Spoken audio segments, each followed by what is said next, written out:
When I was in college, I wore big hoodies. I hid myself. I didn't want anyone to see me. I wanted to just be in the shadows. Um, and I also created a bucket list. And so I saw this call and I knew that in order to become something different, I had to step out of my comfort zone. And so I went for it.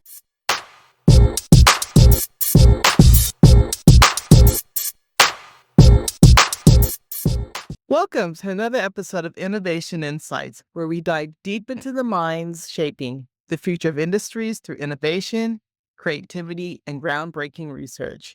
We believe that innovation happens in all aspects of life.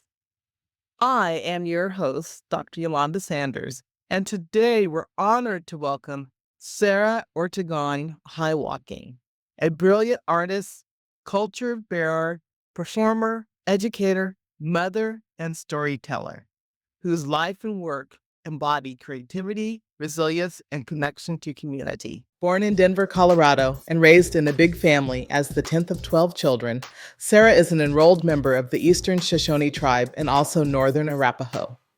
In 2013, she earned her Bachelor of Arts degree in Fine Art from Metropolitan State University of Denver. That same year, her piece Home is Where the Heart Is was acquired by the Denver Art Museum, and she appeared in the nationally broadcast PBS documentary, The Art of Home. Also in 2013, Sarah was crowned Miss Native American, USA, marking her first pageant appearance and the beginning of a dynamic journey that expanded into global cultural representation, touring as a jingle dress dancer across the United States, Moldova, Guatemala, and beyond with the Native Pride dancers. Sarah's curiosity and courage led her into the wilderness of Alaska, where she completed a transformative National Outdoor Leadership School excursion. 2 weeks of sea kayaking in Prince William Sound and trekking through the Chugach Mountains deepened her relationship with the land and ignited her ongoing commitment to nature. Today, she serves as Assistant Director of Human Resources for the Native American Rights Fund. Her creative life extends to the stage and screen.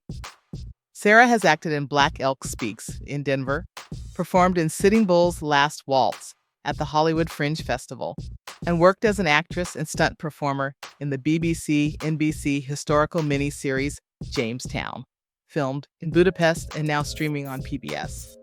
Through all of these experiences, she continues to lift tribal voices, represent her community with reverence, and use art to heal, teach, and honor the stories that shape identity. She credits her parents, her community, and the people who poured belief into her for her evolution as an artist and human being. In our conversation today, we will explore Sarah's artistic process, her identity as Eastern Shoshone and Northern Arapaho, how becoming a mother has reshaped her creative energy, the full life she balances between art, teaching, performance, and career, and her newest project, a mural in Lafayette, Colorado, born from poetry and grounded in cultural meaning.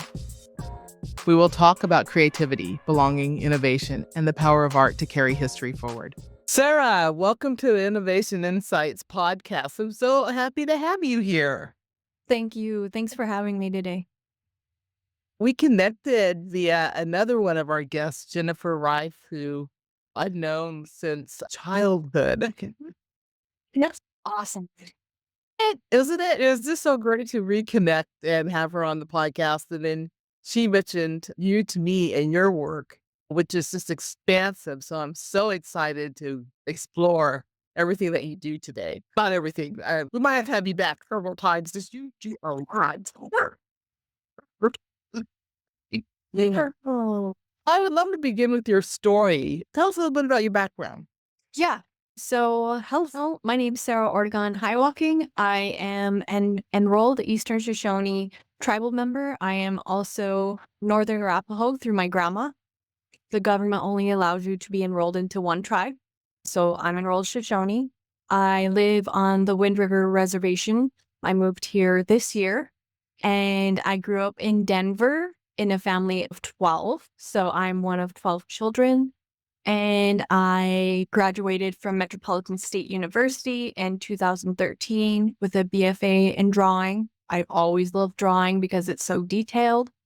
And then the trajectory of my life after that point changed when I did Miss Name American USA, thinking nothing would come of it, but I actually became Miss Name American USA in 2013. And then from there, met a lot of wonderful people, and I was able to start acting, and I danced and performed all over the world. And it was a big blessing, and I had a lot to learn in that process as well. Yeah. And I'm a mother, and I'm married. So, You are busy. Oh my goodness. Well, one, I love that you're born in Denver. I was born in Denver too. There's just not a lot of people that here like born in Denver. Colorado's a fabulous state, so you have a lot of people that come in, but to be born, raised there. yeah. That's really cool. Okay, let's start with different sections. So let's dive into your work because it sits between the beauty and the intersection of identity and family and community. So tell us about your artwork. What type of artwork do you focus on? And then how do these intersections show up in your work? Okay. So my artwork is focused on painting as well as beadwork. So on canvas, I will first paint my whatever I want to depict. And then from there, I will see what area would be best highlighted with beadwork. And so it is a process. And a lot of the times I know some artists like to do sketches. That's not how I work. I like to work intuitively. And sometimes I will produce a sketch and then it turns out completely different. And if I'm doing any sort of work for somebody, I know that could probably be a little bit frustrating for them. But at the end of the day, I take freedom in my artwork. And I think that's important to do, even if it doesn't make somebody else happy. The topics that I have done and I've created up there's my cat. The topics that I'd like to focus on from personal experience is Indigenous women. I am an Indigenous woman, and so I feel like I do relate to stories historically and current stories of women. There is a high population of MMIW and individuals, not just women, missing and murdered Indigenous people, MMIP. And so I focused for a while on women who previously were abused, but who came out on top at the end of their lives. Maybe not on top, but who healed themselves in a good way and used the land in order to be able to come back to themselves. And so a few of my paintings, I depict an Indigenous woman who went through something, and then I depict the land that she comes from because I believe that it gives us a strength to go back to the land and to learn so much from the plants and from the things around us can teach us so much when we pay attention. And I feel like that's a lot harder when it comes to technology and to social media because I fall into that realm where I get wrapped up in it sometimes rather than putting it down and focusing on the life in front of me. Mhm. Yeah. Thank you. Thank you. There's so much to unpack there. Uh, the empowerment of women through your work. Would you talk a little bit more about that and maybe some examples of your Yeah. work? Yeah. So I did a painting of Ada Blackjack, and she's an Inuit woman. And previously, as she was being raised, she was taken from her family. Like historically, Indigenous kids were taken from their families and put into boarding schools. And so she wasn't taught to survive in the wilderness the same way her ancestors were. But she was taught to read and to write, to sew and to cook. And she was taken on an expedition with non-Indigenous people, and they were going to study on Wrangel Island. And she was only simply there to cook and to do the necessities that the men didn't know how to do. And she also needed to make money to support her children at the time as well. And so that's one way that she felt like she could do that. And throughout that, she did keep a journal, and they were supposed to be picked up at one point. They were never picked up. And two of the expedition men went off to go find help, and they never came back. And then she was left with one man who was sick, and he would verbally abuse her, throw things at her. And at that same time, she still had to take care of him. And eventually he did pass, but she was able to survive on the island for a year. And I believe that the reason why she was able to is because of our ancestral knowledge, even though she wasn't directly taught it. She was able to tap into inwards, especially when you don't have access to anything outside of you. You have to look inward, and somehow our DNA kicks in and it shows us what to do innately, I believe.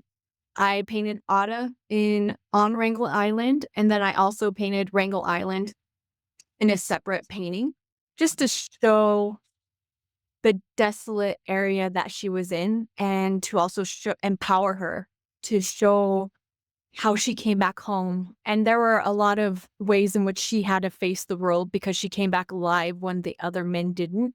And that was also frowned upon. So it's always a continuous battle sometimes as an Indigenous or non-white woman to tell our stories, but to also continue to be positive in something that we experience in that way. I think we tap into our strengths, but it's not always fun to do that. And so I admire women like that. Yeah.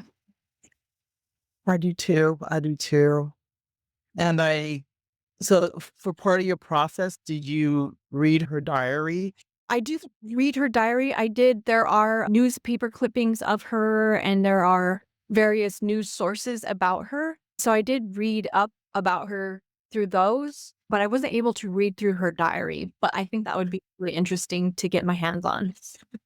And I did depict other nations.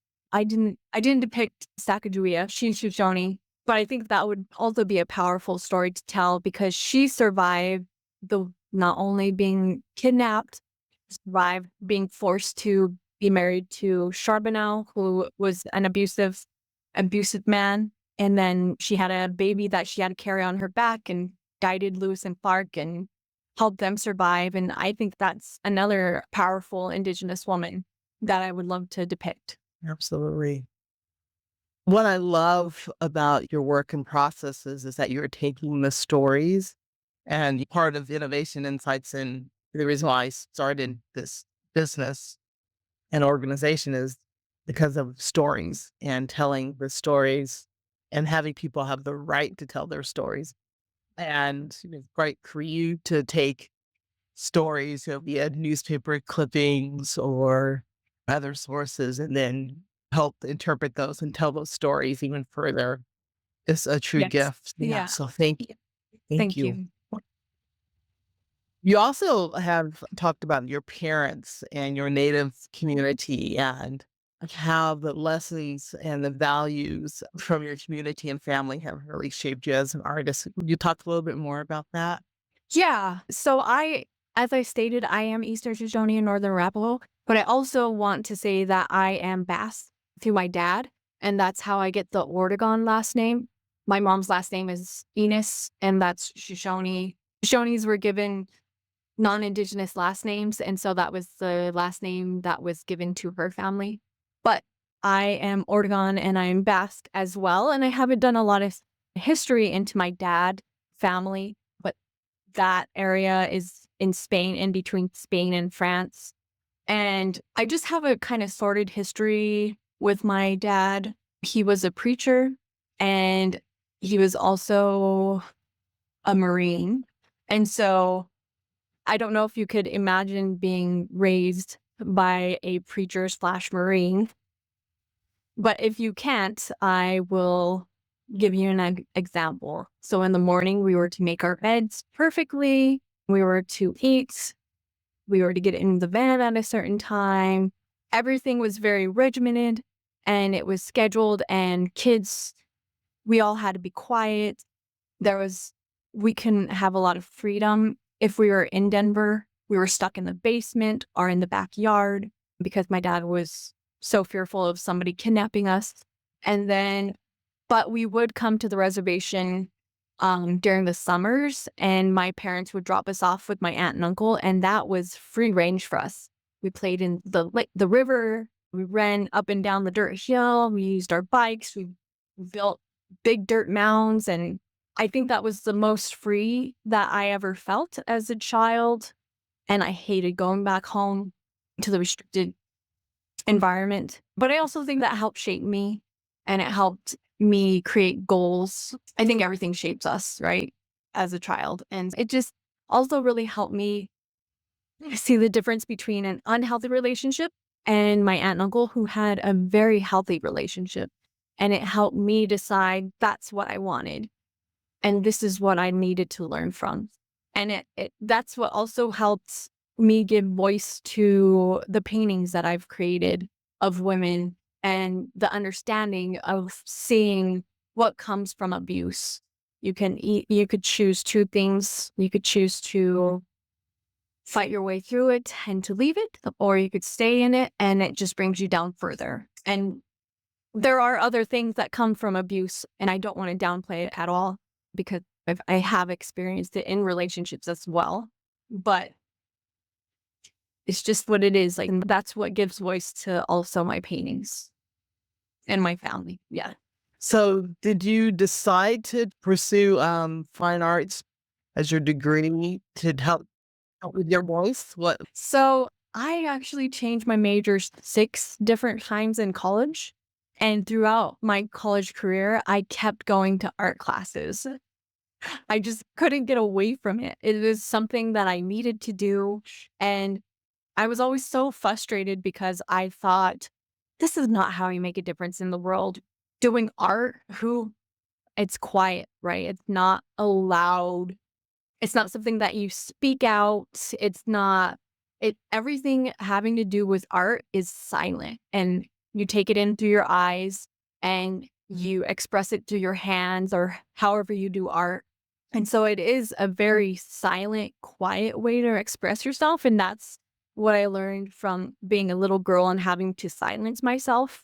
And so that was just one way that I was able to express. I was able to bring color. I was able to be bold, and I was able to do different expressions that I couldn't do outwardly.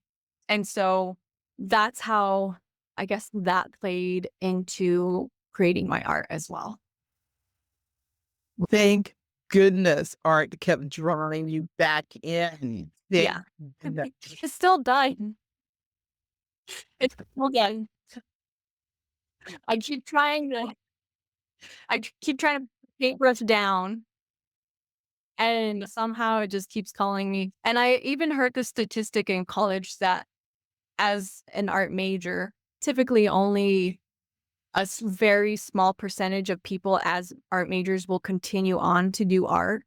And one of the professors had us raise hands, and they're like, if you think you're going to continue doing art, raise your hand. I kept my hand down because I was focused on my degree. I wasn't focused on necessarily continuing my art. I just wanted to, like, I went to school from 2004 all the way into 2013, and I just felt so unaccomplished. I just going to school. I just wanted a degree, and yeah, art just kept calling me back. And it does offer something to the world, which is nice. Yeah. It does. And I so appreciate the fact that you mentioned it 9 years for that degree. Yeah. That's okay. It's okay. Everyone is on it. It's just a different path. It's just a path. It's a Yeah. path. Not even different. Just a path. Everyone's Yes. on a path. There. And what's really incredible is that, okay, those 9 years paid off because after graduation and as part of your career, you have had a piece added to the Denver Art Museum collection, which is huge and a premier collection, especially the Native American art collection at the Denver Art Museum. For our audience, if you have not been to that collection, you need to go visit it. So Yes. tell us about that piece and how that all. So I was leading an expedition in the Wind River mountain range. I used to lead outdoor expeditions where we would be in the wilderness for about 25 days. and we would backpack and then teach some mountain climbing techniques. And I was not a guide for very long. And that was mostly because I was away from my family for such an extended amount of time. And sometimes it felt like I came back to different family structure, like somebody had passed away. And so it just became hard when it came to family. So I came back from one of my expeditions and I had gotten a voice message. And so from the Denver Art Museum, and they were interested in that piece, which I was actually really surprised. I do have a website, but I haven't updated it in a very long time. And so they were interested in the piece. It is a fully beaded piece on leather, and it took about, I would say, 3 months worth of work because it's fully beaded. And okay, it's hard to say how big it is because it's oblong. It's not just straight across like a canvas. It's on leather, so it's oblong. And I depicted houses, one house in it, and it was a burned down house, which I got a picture from my res, the Wind River, and I beaded the house. And then in front of the house, I did an image of street signs, and it has Shoshone on the street sign, and then the other street sign has Arapaho. And the reason why I depicted street signs is because a lot of the times people only say our tribal names, American tribe or English tribal names through street signs where nobody knows the weight behind those words and the weight behind the removal of the tribes in those areas. So Denver was one of the Arapaho people's main spots before we were removed. And so if you go downtown, you'll see Little Raven, you'll see Arapaho, and Little Raven was a chief for the Arapaho people. And that's the area that we camped in near the Rockies Stadium. And I just don't feel like people understand the weight behind the street names in those areas.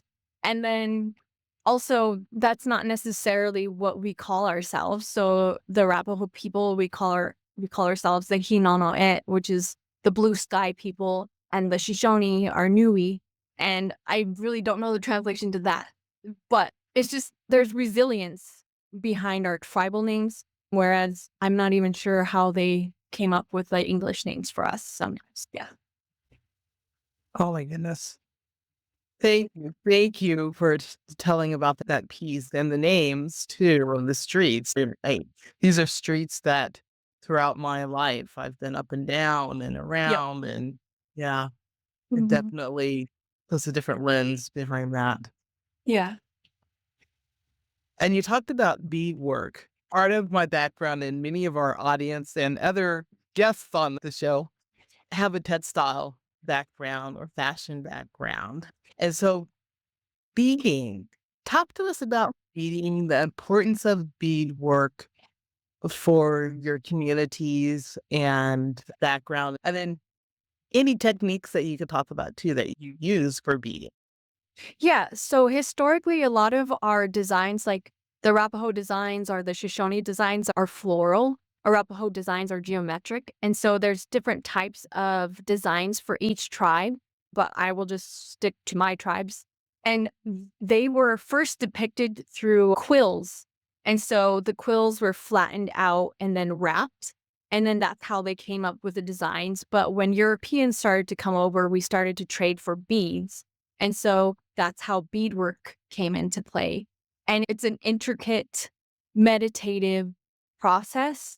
And they say if you're not in a good space, you'll bring that energy into the beadwork. And so when you see anyone wearing any type of regalia or beadwork, it means that they're carrying good energy with them, but also the time and dedication that it takes to create one piece. When you give a gift of beadwork, you know that there was good energy, there was love put in to the piece. It was beaded depending on what type of technique was used, it was beaded 6 beads at a time, or maybe lazy stitch, which is maybe 10 beads at a time. But the beads come in different sizes. The bigger the size, the smaller the number. So size 15 beads are like tiny, size 10 are a little bit bigger. And then different techniques. My mom taught me the technique with just one needle and one thread, and I double the thread, and then I use beeswax to cinch the thread together. And so you use the beeswax to pull it down on the thread, and then it keeps the thread together. But there are double techniques where you use two different threads and two different needles, and you use one to bring the beadwork in, and then you use the other needle to tack it down.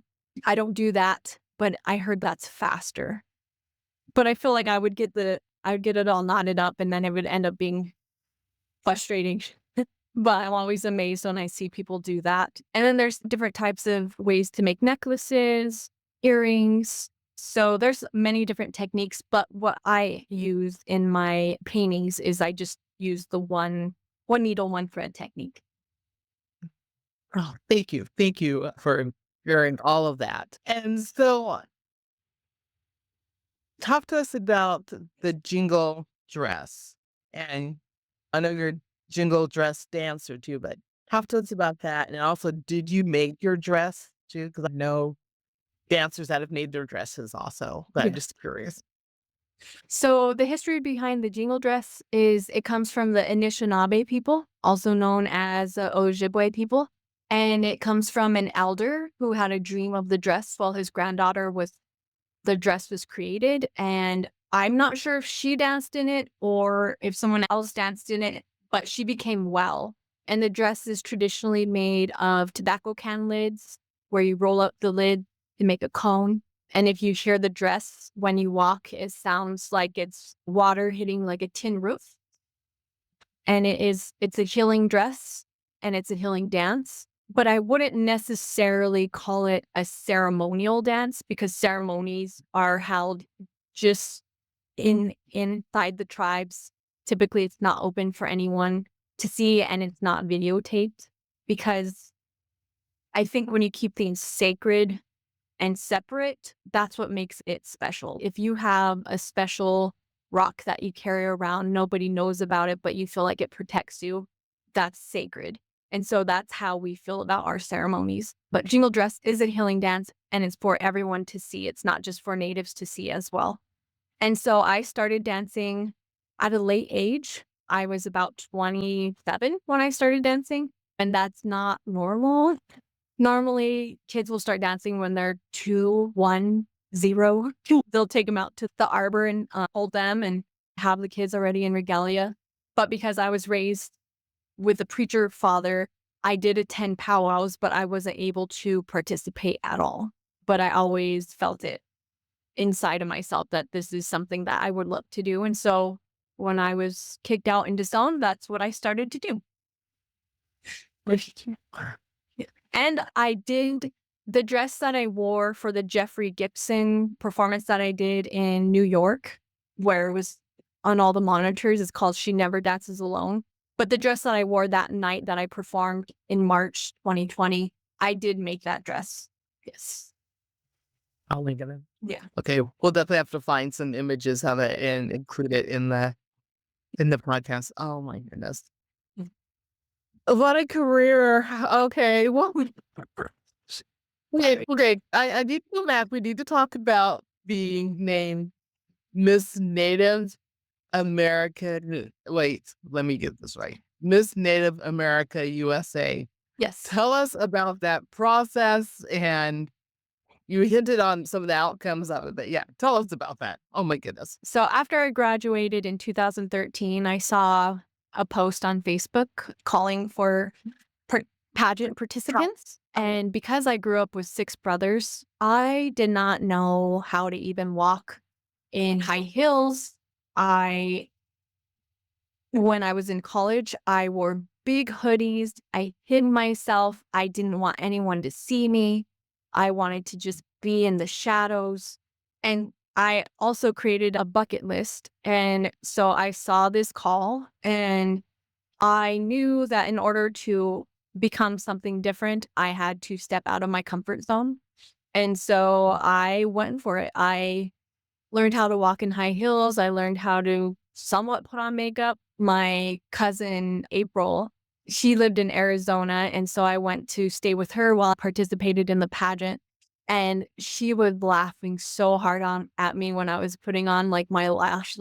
I was like, "It's hard." And we just had a really great night, and she recently passed away. She was just so close to me, and she was a wonderful person. But, yeah, so Miss the American USA in 2013, I didn't expect to win. I just went to participate and to learn how to be more feminine, I think, more than anything else. And I definitely was thrown into that role because they said when they were announcing the winner, they said from Denver, Colorado, and no one else in the pageant was from Denver, Colorado. So at that point, I knew it was going to be me.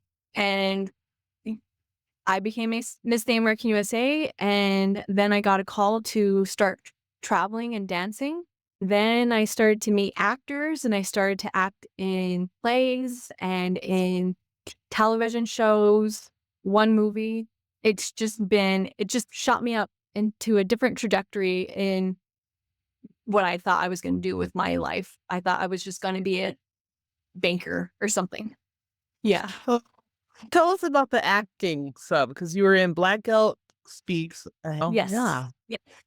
So Black Elk Speaks was an ensemble, and so I didn't do much. I was, like, just the white angel in the background standing like, it was like tiptoeing into the warmth of acting, but I always enjoyed watching other people express themselves as well, and then so in Sitting Bull's Last Waltz, that was a musical. So I was singing, I was dancing, and I was acting. I don't know how well I did, but it was with Moses Brings Plenty and Amanda Kruger. She played Annie, and Sitting Bull's Last Waltz tells the story of Sitting Bull. I played his wife in the musical, and it was a beautiful musical that we acted in Hollywood, and it was the Hollywood Fringe Festival, and I never thought of myself as a singer, and so that was another step out of my comfort zone. I had to get singing lesson. And I think anyone who takes singing lessons and who works on strengthening their vocal cords, you won't maybe be a great singer. I wouldn't say I was a great singer, but you can learn how to carry a melody better. And so that's what I did. And then I didn't necessarily sing English. I sang Lakota songs with Mo. And so that was really cool to learn a little bit of Lakota and to sing in their language. That was really powerful. And it was also empowering as a woman to a lot of the times Native women are left out of historical stories. And so it was nice to share a little bit of what his wife went through when she lost him. And he did have several wives. That was just the practice of the Lakota people. But at that point, she was the only one with him. And then in Jamestown, we filmed in Budapest, and that was a a great experience. I got to do some stunt work and fight, and I think that was one of my favorite experiences, and I hope to have more of those. I have a goal. I'm getting stronger because I do want to be able to do archery off of a horse, and now that I live on the res, I have access to riding horses, and I hope that's a future thing that I do, even if I'm not on film. If I just do it for myself, I think I would just feel so happy because that's just something that my spirit leading me to do. That's amazing. I did archery lessons in junior high century or so ago, it seems. And on a horse, I can't even imagine. Oh my gosh, that would be really cool. That's where like learn like I'm practicing my leg strength because you gotta hug that horse. You gotta Yeah. yeah. So Yeah. Oh, yeah. Speaking of that, yeah, you're not holding on. That's no, how you're. Whoa. Okay. Oh, like wow. I'll be 40 next year, so it's just something I wanna do, and being a mom, you lose not everybody, I just lost a lot of me because everything's going into my son, and I think that that's what needs to be done. But now that he's 3, he's being a little bit more independent, doesn't want me to help him with potty, and so I have a little bit more time, and so, yeah, that's what I would love to do. We'll talk about that a little bit more, the balance of you've had this amazing career and this multifaceted career, but also being your mom. And kudos to you because I'm not a parent, and but I'm always just amazed at parents and how they navigate the world and raise these amazing human beings too Yes. at the same time. Yes. It's a constant learning because they're never one age. So it's learning how his brain's developing in order for me to not react, but to be there to co-regulate, I think is the hardest thing because I don't want to recreate what I had. Yeah. And he is lucky to have you. Great role model and just like, wow, my mom. Yeah, at some point, you'd be watching his mom on a horse. What else would you? At some point, I hope so, and I Doing hope he joins. archery. Oh my goodness. Oh, so what is some current work that you're working on? I know that you were working on a mural in Lafayette, inspired by Could you talk to us about that? Yeah, I just finished the Lafayette mural last month. But again, it was a piece where I was translating a poem that was written by Z Bath Speaks or Z Base Speaks. And so he created a poem for Lafayette, and then I translated it into the mural that I created. And within his poem, it was almost like he was talking about meditation and how there's sunbeams in the meditation, there's numerology in the meditation, and he also talks about a red tail feather. And so I took that entry translation and I created the mural and I sent progress pictures to the people that wanted me to do the mural. And once I was finished, they were actually not a fan of the blue that I had chosen. And so that was a little bit of I sent progress pics. This could have been addressed a long time ago. And so I stood by my color, and he did mention a vivid color in his poem. And my job was to translate the poem. And unfortunately, I can't make everybody happy. And so I'm going to stick with the color. And it also ties back to the blue sky people, the blue sky color that I chose. And so there's a lot of meaning behind the things that I depict. And so I didn't feel comfortable changing it. And I took my artistic freedom and I kept it. Good for you. Good for Yeah. you. And sometimes when people are, when you're working on a commission or collaborating as an artist, Yes. there's meanings in the choices that you make. You have to stand by those too. And you need to be trusted too as an artist Yes. Yes. that there's a purpose for what you're doing. And good And for you. Z Base he loved it. He said it brought him to tears. And so it wasn't the poet who had any issues. So That, I just that's wanna make all right there. That yeah. says it all right there. Oh, it's the poet. Was Mhm. extremely happy. That's really good. Yes. That's really Yeah, good. and I did some Arapaho geometrics on the right side of the mural, and he had numerology in his poem, and so I matched the paint numbers to the geometrics that I did on the side. And so if you look at the right side of the mural, then you'll see different colors of sandstone, but it geometrically depicted. And even his numerology is included in the mural. So it was interesting, but also very hard. That would be. Yeah. And I love that you just explained that because oftentimes many people just think that artists just sit around and get inspired and come up with ideas and it just comes from who knows where. What you've just described is a very thoughtful process related to mathematics and ecology and Mhm. science and art and thinking about this to create the piece. So thank you for sharing that. You're welcome. And I get on my soapbox oftentimes during this podcast and and drag the guests up there with me. I appreciate you for adding. So thank you. And having been a designer and artist over the last 59 years of my life. It just worked with you just hear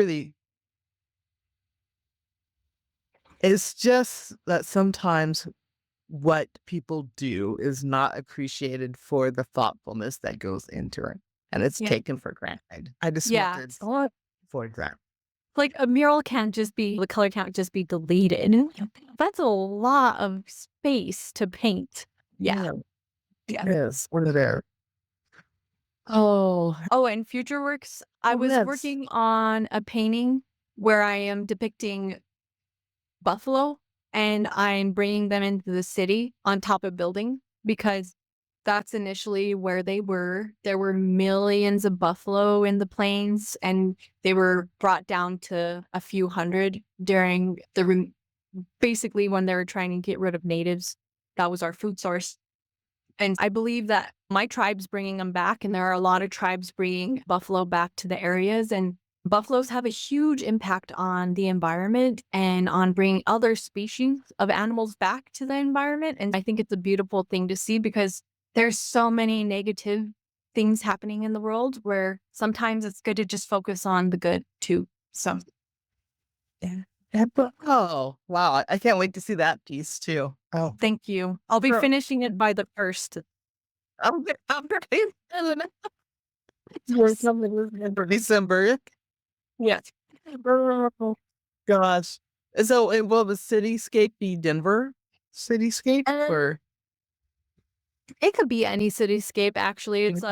It's just buildings that you're looking up at, so you can't necessarily tell Oh, cool. what buildings they are. Yeah. Okay. Maybe my next painting, I will do Denver. Okay, where can people find your work and support what you're doing? And we'll make sure that all of that is in the show notes too. So I post a lot of my work on Instagram, and you could look me up by my first name, Sarah, last name, Ortegon. I'm working on adding the HighWalking. It's my husband's traditional last name. Right now, his last name is Ferris, but historically, if you look back in his family lineage, his last name should have been HighWalking if it wasn't changed. So I'm working on adding it, but that's such a long process. So just Yeah. look me up by Sarah Ortegon on Instagram, and it'll come back as Nanokabathase, which is my Arapaho name, and that means white owl woman. And sometimes that scares people off because some people see owls as not a good omen, but Hoes believe that all animals have a purpose. And so the owl is seen as a wisdom carrier, and I got it from my great grandma. So it's historically based. So you could look me up through Instagram, Sarah Ortegon, Facebook, Sarah Ortegon. I do have a website, sarahoregon.com, and I think that's really the only social media I have. I don't have a TikTok, but yeah, that's Yeah, really we'll make sure all of that. We'll make sure all that's in the show notes too. okay. So we have a couple questions that we ask each guest. We've added this fighting stagnation question because I have decided that part of my mission in life is to fight stagnation. And I want to ask you, how do you fight stagnation? So I fight stagnation. This might sound weird, but I have to move. I literally have to get up and move my body in order for my mind to not be stagnant as well.